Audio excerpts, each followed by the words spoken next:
শুক্রবার গুন্ডামি, শনিতে গ্রেফতার, 24 ঘন্টাতেই গ্রেফতার। অন্ডাল থেকে গ্রেফতার মোহাম্মদ আফরোজ। ধর্মতলায় সাংবাদিকদের উপর গুন্ডামিতে অ্যাকশন পুলিশের।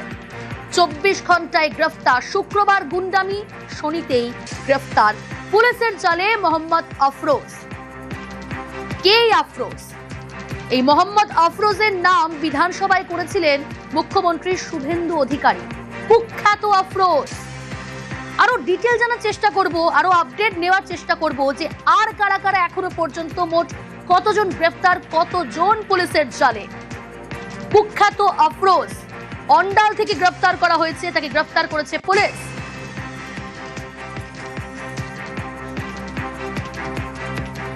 রৌনক রয়েছে আমার সঙ্গে, আরো ডিটেল যাবো। রৌনক, এখনো পর্যন্ত মোট কতজনকে গ্রেফতার করা হলো, পুলিশ সূত্রে কি খবর? একই সঙ্গে এই যে আফরোজ, আরশাদ, এরা যে গ্রেফতার হয়েছে, এরা কারা?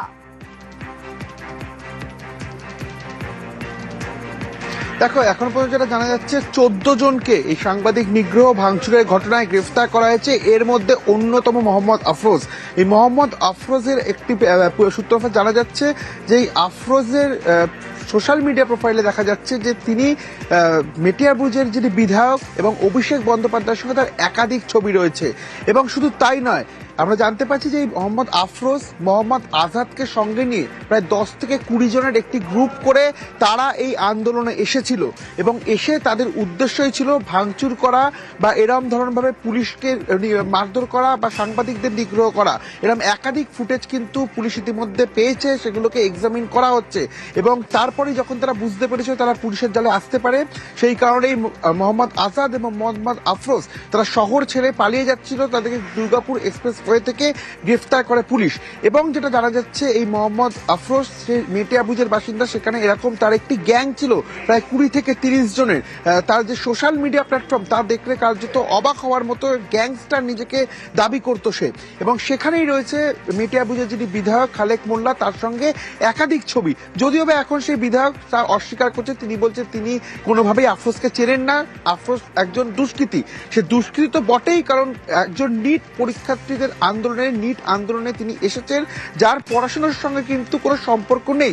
প্রায় 30 বছর ঊর্ধ্ব সে এবং একটা জটলা অর্থাৎ 20 থেকে 30 জনের একটা গ্রুপ নিয়ে এখানে ধর্মতলা চত্বরে এরা এসেছিল। এর সঙ্গে মোহাম্মদ আজাদ যুক্ত ছিল এবং এই মোহাম্মদ আফরোজ আজাদের সঙ্গে আরো বেশ কয়েকজন ছিল, যারা কিন্তু তাদের উদ্দেশ্য অন্য কিছু ছিল। সেক্ষেত্রে তারা এই জমায়েতে এসে তাদের মোটিভ কি ছিল, কেন তারা এখানে এসেছিলেন, বা এর পেছনে কোনো রাজনৈতিক দল বা কোনো ব্যক্তিত্ব যোগ রয়েছে কিনা, কোনো বড় মাথা এই ভাঙচুর বা সাংবাদিক নিগ্রহের ঘটনার পেছনে যুক্ত রয়েছে কিনা, গোটা বিষয়টি কিন্তু ইতিমধ্যে পুলিশ খতিয়ে দেখছে এবং আজই এই 14 জন অভিযুক্তকে আদালতে তোলা হবে। পুলিশ নিজেদের হেফাজতে চাওয়ার জন্য আদালতেও আবেদন করবে।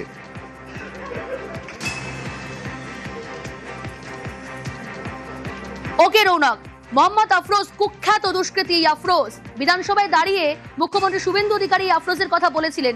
জানতে চাইবো তোমার কাছ থেকে, আরো যারা অ্যারেস্ট হয়েছে, আরো যারা গ্রেফতার, তারা কারা, তাদের কি রাজনৈতিক পরিচয়?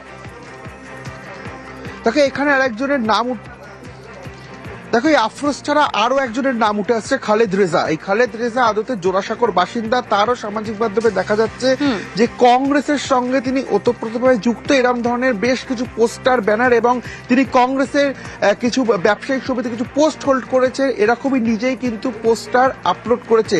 সেই জায়গায় দাঁড়িয়ে একদিকে যেমন এই আফরোজের সঙ্গে তৃণমূল বিধায়ক অভিষেক বন্দ্যোপাধ্যায়ের ছবি সামনে আসছে, অন্যদিকে এই রেজার সঙ্গে কংগ্রেসের বেশ কিছু সূত্র সামনে আসছে। তো পুলিশের যারা আধিকারিক তারা কিন্তু এটা খতিয়ে দেখছে যে এই যে ভাঙচুর বা সাংবাদিক নিগ্রহের ঘটনার পেছনে যাদেরকে গ্রেফতার করা হয়েছে তাদের সঙ্গে আদতে কোনো রাজনৈতিক দলের যোগাযোগ ছিল কিনা বা কোনো রাজনৈতিক দলের এই ঘটনার পেছনে কোনো ভূমিকা আছে কিনা, সেক্ষেত্রে গোটা বিষয় খতিয়ে দেখা হচ্ছে।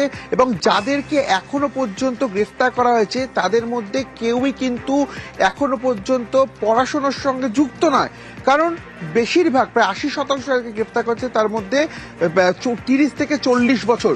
তারা জানেও না তারা কি করতে আন্দোলন করতে এসেছিল।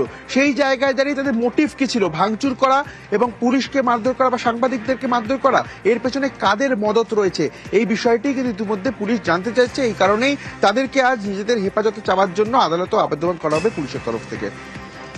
ওকে।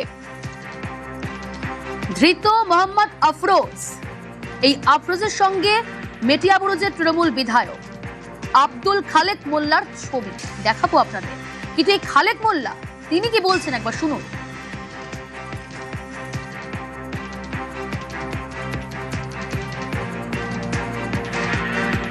সমাজ বিরোধীর সঙ্গে আমার কোনো যোগাযোগ নেই। আমি স্বচ্ছ ভাবমূর্তির মানুষ, 4 বারের এমএলএ। কে কোথায় কি করছে আমার তো জানা সম্ভব না, আমি ওই লাইনের লোক নই। কে কোথায় ইলেকশনের সময় আমার সঙ্গে ছিল আমি তো জানি না, হয়তো ভিড়ের মধ্যে। ওর সঙ্গে আমার কোনো সম্পর্ক নেই, আমি ওকে চিনি না। এইভাবে খুব সহজে দায় ঝেড়ে ফেলা যায়, এইভাবেই খুব সহজেই সবকিছু ভুলে যাওয়া যায়। যে ছবি আপনারা দেখছেন, কে রয়েছে পাশে? কুখ্যাত আফরোজ, যে আফরোজ সাংবাদিকদের মারধর, সাংবাদিক নিগ্রহের অন্যতম অভিযুক্ত এই মোহাম্মদ আফরোজ, যার নাম বিধানসভায় দাঁড়িয়ে প্রথম যে অভিযুক্তদের তালিকা এসেছিলেন, যে অভিযুক্ত তালিকা বলেছিলেন মুখ্যমন্ত্রী, তার প্রথম নাম ছিল মোহাম্মদ আফরোজ, যাকে অন্ডাল থেকে গ্রেফতার করা হয়েছে। সেই আফরোজ স্থানীয় বিধায়ক আব্দুল খালেক মোল্লা, তার সঙ্গে ছবি। শুধু কি এই একটা ছবি, আরো একটা ছবি দেখাবো আপনাদের। অভিষেক বন্দ্যোপাধ্যায়, সেই অভিষেক বন্দ্যোপাধ্যায়ের সঙ্গেও মোহাম্মদ আফরোজ, ধৃত আফরোজ, তাকে দেখা গেল। দেখুন সেই ছবি দেখাচ্ছি আপনাদের। অভিষেক বন্দ্যোপাধ্যায়ের পাশেই ধৃত মোহাম্মদ আফরোজ, সাংবাদিক নিগ্রহে গ্রেফতার। এই আফরোজ তৃণমূল ঘনিষ্ঠ।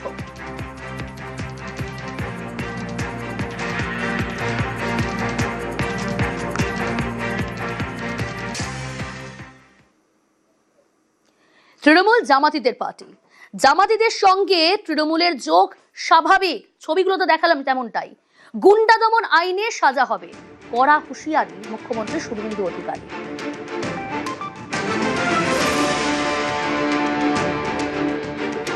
তৃণমূল কংগ্রেস তো জামাতিদের পার্টি, সবাই জানে। তো জামাতিদের সঙ্গে যোগ থাকবে, এটা স্বাভাবিক। এদের বন্দে মাতরম গাইতেও অসুবিধা, যদিও আমরা বাধ্য করাচ্ছি। জাতীয় সঙ্গীত গাইতেও অসুবিধা। 26শে জানুয়ারি হোক, 15ই আগস্ট পালন করতে এদের অসুবিধা। আইনের শাসনের মধ্য দিয়ে গুন্ডাদের দমন আমরা করব। আর বাক স্বাধীনতা, গণতান্ত্রিক স্বাধীনতা প্রত্যেকের থাকবে। কিন্তু এই যে শক্তি যারা সাংবাদিকদের বেছে বেছে পিটিয়েছে, নির্দয়ভাবে পিটিয়েছে, খুন করার জন্য পিটিয়েছে, এদেরকে গুন্ডা দমন আইনেই সাজা দেওয়ার ব্যবস্থা হবে। ধর্মতলায় মিছিলে গুন্ডামি, সাংবাদিকদের উপর বর্বরচিত আক্রমণ, পিছনে বিদেশি শক্তির মদত। বিদেশি শক্তি, বারবার আক্রান্ত সাংবাদিকরা। এই প্রথম সাহস করে এফআইআর করতে পেরেছেন সাংবাদিকরা, বললেন মুখ্যমন্ত্রী। এই শক্তিটা কমপ্লিটলি বিদেশি শক্তিদের দ্বারা মদতপুষ্ট।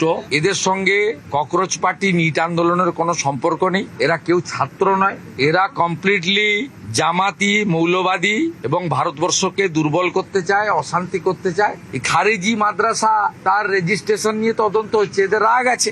অবৈধ ওবিসি সার্টিফিকেট পেয়েছিল, হাইকোর্ট বাতিল করেছিল, আমরা কার্যকর করেছি, রাগ আছে। প্রধানমন্ত্রীর ছবিতে লাথি মারা, মুখ্যমন্ত্রীর ছবিতে লাথি মারা, তা আন্দোলন নাকি? আজাদি আজাদি কি? এরা গুন্ডা, গুন্ডা দমন আইনে ব্যবস্থা হবে।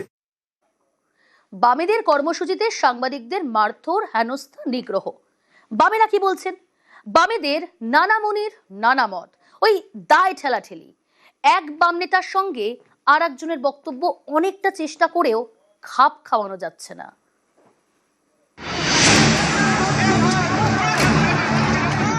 শুক্রবার বিকেল নিট প্রশ্ন ফাঁসের প্রতিবাদে ডাকা বাম ছাত্র সংগঠনের কর্মসূচিতে ধর্মতলায় চরম বিশৃঙ্খলা। লাঠির বাড়ি, জলের বোতল, ইটপাটকেল ছোড়াছুড়ি, সাংবাদিক নিগ্রহের নিন্দার ঝড়। বামেদের কর্মসূচিতে বামেরাই ঘেটে খ।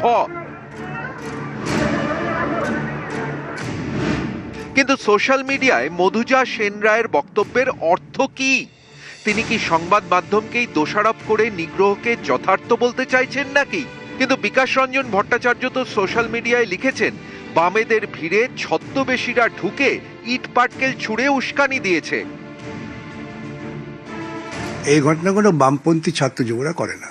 ছাত্র যুবরা একটা জমায়েত দেখেছেন, সেই জমায়েতে কিছু অবাঞ্ছিত মানুষ যারা এই আন্দোলনটাকে নষ্ট করতে চান, তারা ঢুকে পড়েছেন জনসমুদ্রে। মধুজা ও বিকাশ রঞ্জনের বক্তব্যের তাল ও লয় তো মিলল না। বিকাশ রঞ্জন অবশ্য জানিয়ে দিয়েছেন, মধুজার পোস্টের দায়িত্ব তার নয়। ওই কথার মধ্যে দেখবে নিন্দার ভাব আছে, বলছি এই পরিস্থিতি তৈরি হলো কেন, এটাও ভাবতে হবে। আর তিনি মধুজা যদি কথা বলেও থাকেন সেটাই তো চূড়ান্ত নয়, এটা জাস্টিফাই তিনি করেননি, তিনি বরং নিন্দা করছেন, বলছি যে আজকে এই পরিস্থিতি তৈরি হলো কেন। আমি মধুজার বক্তব্যকে সমর্থন করছি। মধুজার পোস্ট এরকম মধুজার নামে এই পোস্ট আছে, সেটার কোনো যৌক্তিকতা আছে কি? আমি দেখে নিয়ে আপনি বলছেন যখন আমি দেখবো নিশ্চয়ই মধুজার সঙ্গে কথা বলবো, যদি মনে হয় বেঠিক হয়েছে নিশ্চয়ই মধুজাকে সঙ্গে আমরা বলতে পারবো। এই নিগ্রহ উচিত নয়। অ্যাট দ্য সেম টাইম আমার বক্তব্যের দ্বিতীয় পার্টটা হলো যে কেন মানুষ খেপে যাচ্ছে মিডিয়ার উপর, সেটা মিডিয়ারও আত্মসমীক্ষা করা, আত্মনিরীক্ষণ করা প্রয়োজন। আবার বিকাশ রঞ্জনের বক্তব্য তার নিজস্ব বলেছেন সুজন চক্রবর্তী।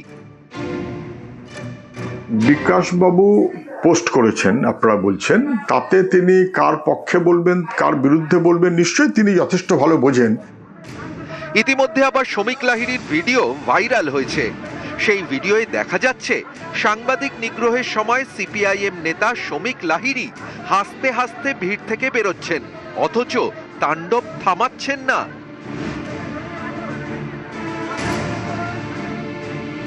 পেছনে সাংবাদিকরা মার খাচ্ছে, শমিক লাহিড়ীর একটা ভাইরাল ভিডিও এসছে যে উনি হেসে সামনে বেরিয়ে আসছেন, এটার কোথায় যৌক্তিকতা? শমিক লাহিড়ী নিশ্চিত করতে পারবে যে এজেন্ট প্রভোকেটর যারা, তারা অন্তত এই মিছিলের সঙ্গে থাকা লোকেরা নয়, সবিকও নয় বলেই আমি বিশ্বাস করি। কোথাও একটা কাকতালীয় ভাবে কিছুকে মিলিয়ে দেবার কোনো প্রচেষ্টা হওয়াটা সমীচীন বলে যেন আমার মনে হচ্ছে না। হামলার নিন্দা করছি, এজেন্ট প্রভোকেটর তাদেরকে চিহ্নিত যদি কেউ করে তাতে কোনো অসুবিধা হওয়ার কথা নয়, বরং সেটা চিহ্নিত করাটাই স্বাভাবিক। তাহলে বোঝা যাবে যে মিছিলকে বদনাম করার জন্য একটা প্রচেষ্টা। শমিক লাহিড়ী পশ্চিমবাংলায় কোথাও কোনো সাংবাদিককে বা কেউ কাউকে মারামারি করছে, আপনি দেখাতে পেরেছেন, আমি আপনার চ্যানেলে গিয়ে কান ধরে উঠবোস করবো, আপনি সেটা লাইভ কভারেজ করবেন, আমি আপনাকে কথা দিচ্ছি। সাংবাদিক নিগ্রহ নিয়ে যখন বামেদের মধ্যে তাল মিলের চূড়ান্ত অভাব, তখনই বিধানসভায় বিজেপির প্রতিবাদে তাল মেলালেন একমাত্র সিপিআইএম বিধায়ক মুস্তাফিজুর রহমান। তাকে কালো ব্যাজ পরানো হলে তা তিনি পরে নেন।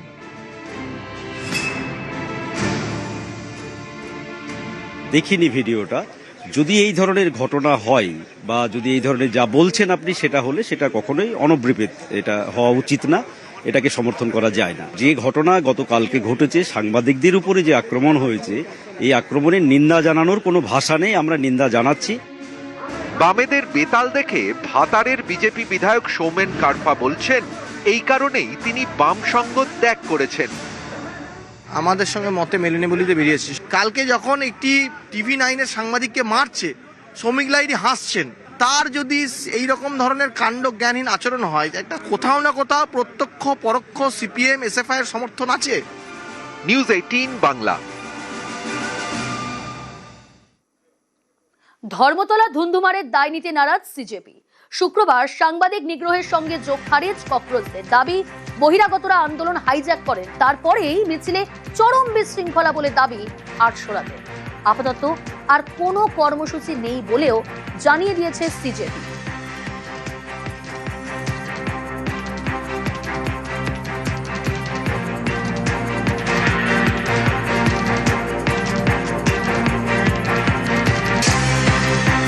CJP Kolkata distanced itself from yesterday's chaos in Kolkata, as it was hijacked by outsiders and had nothing to do with them. They have suspended all programs until further notice. CJPর তরফ থেকে একেবারে সরাসরিভাবে জানিয়ে দেওয়া হয়েছে, তারা দাবি করেছে যারা বহিরাগত, সেই বহিরাগতরা আন্দোলন হাইজ্যাক করেন, তারপরেই মিছিলে চরম বিশৃঙ্খলা বলে দাবি করা হয় আটশোলাদের তরফ থেকে। আপাতত আর কোনো কর্মসূচি নেই বলেও জানিয়ে দিয়েছে সিজেপি।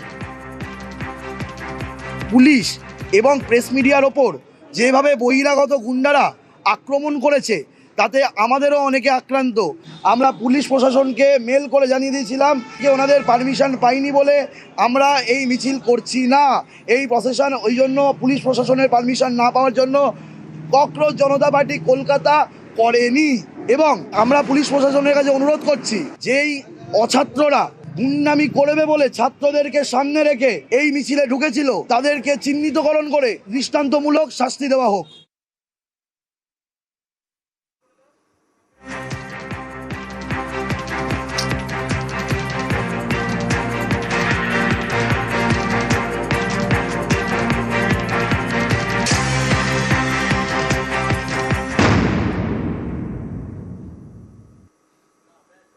বাংলায় এবার নতুন বিধানসভা তৈরি হবে, কারণ ডিলিমিটেশন হলে, মহিলা সংরক্ষণ হলে সদস্য সংখ্যা 400-র বেশি হবে।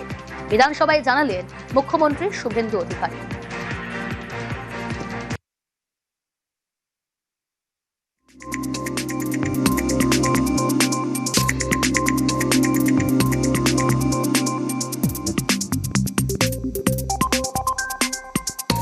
নতুন অ্যাসেম্বলি তৈরি করতে হবে, যেমন লোকসভা তৈরি হয়েছে। আগামী দিনে ডিলিমিটেশন হলে, মহিলা সংরক্ষণ হলে 294টা বেড়ে 400-র উপরে যাবে। একটা জায়গা দেওয়া আছে, সেই জায়গার পরিস্থিতি কি আছে একটা অল পার্টি ডেলিগেশন নিয়ে আপনি একদিন দেখেও আসুন। পিডব্লিউডি বা যে সমস্ত সংস্থা আছে কনস্ট্রাকশনের, প্রাথমিক একটা চিন্তা ভাবনা এখন থেকে করুন। এই বিল্ডিং হেরিটেজ, 400-র উপর সদস্য হলে এখানে বসার কোনো সুযোগ নেই। অর্থমন্ত্রীকে সাক্ষী রেখে বলছি, অর্থ কোনো সমস্যা হবে না। আর এবার রেলযাত্রার ডাবল ইঞ্জিনের গতি। হাওড়া স্টেশন পাচ্ছে নয়া প্ল্যাটফর্ম। আগামীকাল খুলছে 24 নম্বর প্ল্যাটফর্ম। 2,69,00,000 টাকা খরচে তৈরি করা হচ্ছে নতুন প্ল্যাটফর্ম। প্ল্যাটফর্মে দাঁড়াতে পারবে 24 কোচের ট্রেন।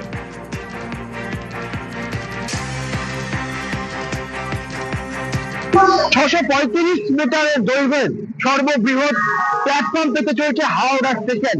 হাওড়া স্টেশনের নিউ কমপ্লেক্সে 24 নম্বর প্ল্যাটফর্ম নতুন ভাবে তৈরি হয়েছে, যা আগামীকাল থেকেই তার কার্যকর শুরু হয়ে যাবে। 24টি বগিওয়ালা যে দূরপাল্লার ট্রেন, সেই ট্রেন দাঁড়ানোর ক্ষমতা থাকবে এই প্ল্যাটফর্মে, যা তৈরি করতে লেগেছে প্রায় 2,70,00,000 টাকা। আর এই হাওড়া স্টেশনে নতুন প্ল্যাটফর্ম নিয়ে কার্যত খুশি রেল যাত্রীরা। তার কারণ দূরপাল্লার ট্রেন যখন দাঁড়ায় তখন অনেক সময় প্ল্যাটফর্ম পায় না, এই অভিযোগ থাকতো। সেই অভিযোগের ভিত্তিতে কার্যত এই পরিকল্পনা নেওয়া হয়েছিল রেলের তরফ থেকে, যা কাজ শেষ হয়ে গেছে। আগামীকাল থেকেই শুরু হবে এই প্ল্যাটফর্ম ব্যবহার যোগ্য করে তোলা হচ্ছে সাধারণ যাত্রীদের জন্য। এবং 24 বগি যে ট্রেন, সেই ট্রেন দূরপাল্লার ট্রেন, সেই ট্রেন পরিষেবা পাওয়া যাবে এই প্ল্যাটফর্ম থেকেই। ক্যামেরা রাজু ভুইয়ার সঙ্গে দেবাশিস চক্রবর্তী, নিউজ 18 বাংলা, হাওড়া।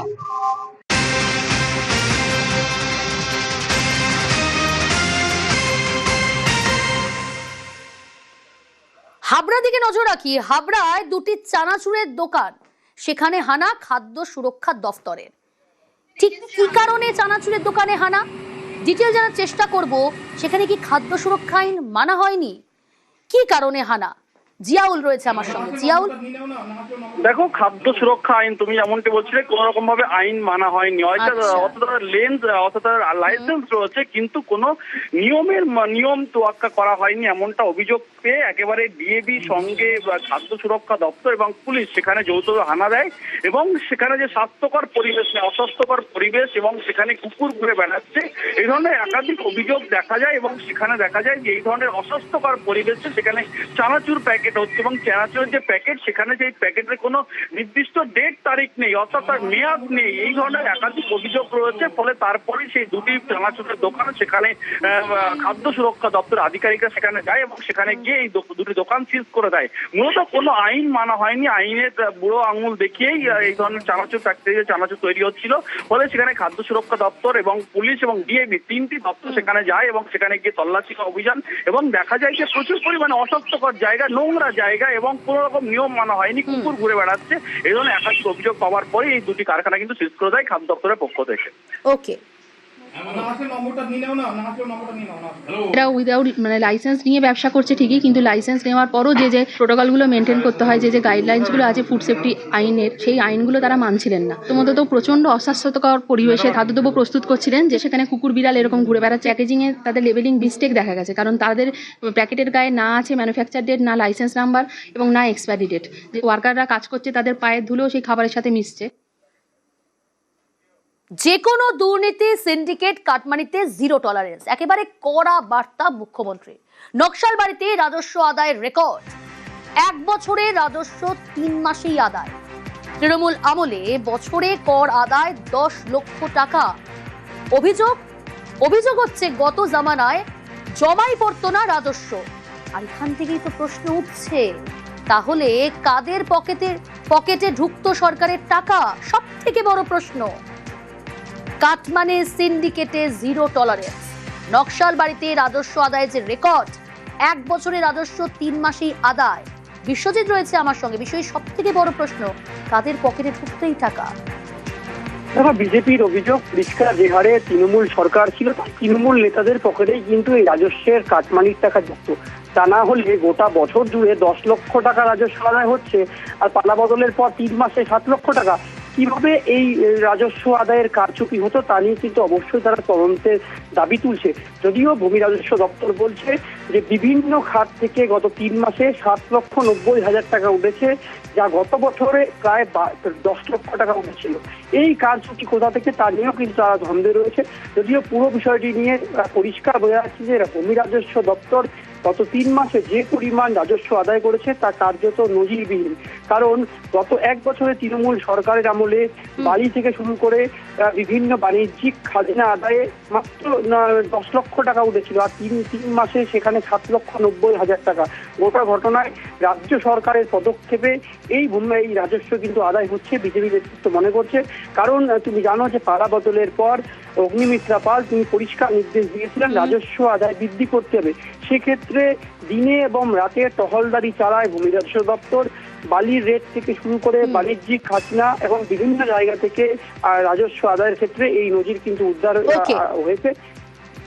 বেশ, প্রত্যেকের চেষ্টা করছে যাতে রাজস্ব বাড়ে। তো আগে যেটা হতো যে অনেক কমার্শিয়াল ট্রানজাকশন হতো, মানে কমার্শিয়াল সম্পত্তি বা কমার্শিয়াল ল্যান্ড ইউজ হচ্ছে, কিন্তু সেগুলো খাজনা সেভাবে আদায় হতো না। তো এখন আমরা কমার্শিয়াল এইসব ট্রানজাকশন বা কমার্শিয়াল যে সমস্ত জায়গাগুলো আছে সেখানে নোটিশ পাঠাচ্ছি, তারা সাড়াও দিচ্ছে, তারা এসে খাজনা জমা দিচ্ছে বা অনলাইনে দিয়ে দিচ্ছে, এবং আমরা রেটের সংখ্যাও বাড়িয়েছি, সেখান থেকেও কালেকশন হচ্ছে। তো সব মিলিয়ে একটা পজিটিভ সাইন যে আমরা ভবিষ্যতে এটা আরও বাড়াতে পারবো। গত বছরে সব মিলে 9 লক্ষ টাকার কাছাকাছি ছিল, তো এই বছর এবারে 3 মাসেই প্রায় 7 লক্ষ টাকা আমরা তুলে ফেলেছি। এই মাসে আবার নতুন 15 দিনে আরও হয়তো 9 লক্ষ ছাড়িয়ে যেতে পারে। এইভাবে আমরা এগোচ্ছি। তৃণমূল সময়ে মাফিয়াদের, তৃণমূল গুন্ডাদের বারবারন্ত, তারা যে কাটমানি, তারা যে সিন্ডিকেট রাজ চালাতো, যার দরুন কিন্তু রাজস্ব সরকারের খাতে জমা পড়তো না। আর তারা আজকে না থাকায় সরকার সঠিকভাবে রাজস্ব আদায় করতে পারছে, যার দরুন কিন্তু এই অধিক পরিমাণে রাজস্ব আদায় হয়েছে। এবং এই যে রাজস্ব আদায় হচ্ছে, এতে কিন্তু আমাদের জনসাধারণের উন্নয়নমূলক কাজে কিন্তু খুব প্রভাব পড়বে। বিগত দিনেও যদি এভাবেই রাজস্ব আদায় হতো, রাজ্যের অবস্থা কিন্তু এইভাবে থাকতো না, রাজ্য আমাদের অন্য জায়গায় পৌঁছে যেত।